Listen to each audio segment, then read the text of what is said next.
राजा की गोद से अच्छी तो भगवान विष्णु जी की गोद है। उनकी आराधना और तपस्या करने से उनकी गोद में स्थान मिलता है। बालक ध्रुव को माँ ने समझाते हुए कहा और अपने पास सुला लिया। पर बालक ध्रुव की आंखों में नींद नहीं थी, सिर्फ आंसू थे और भगवान विष्णु जी से मिलने की जिज्ञासा। अब तो माता ने मार्गदर्शन भी कर दिया था।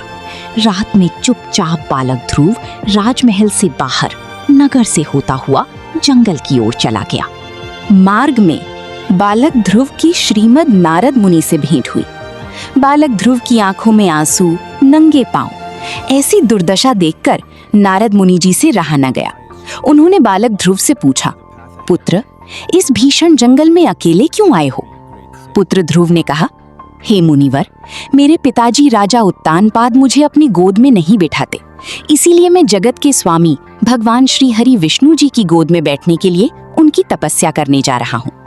ऐसा सुनकर नारद मुनि हतप्रभ हो गए।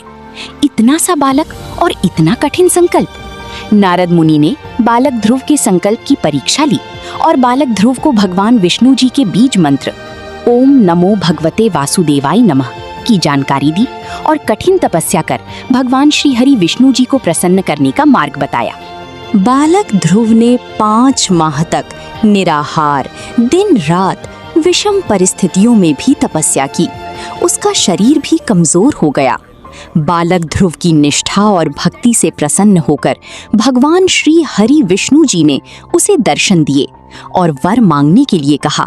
बालक ध्रुव ने सिर्फ इतना कहा, मुझे उस स्थान पर बैठना है जहां से मुझे जोई हटा ना सके। मुझे आपकी गोद में बैठना है। भगवान श्री हरि मुस्कुराए और तथास्तु कहकर चले गए।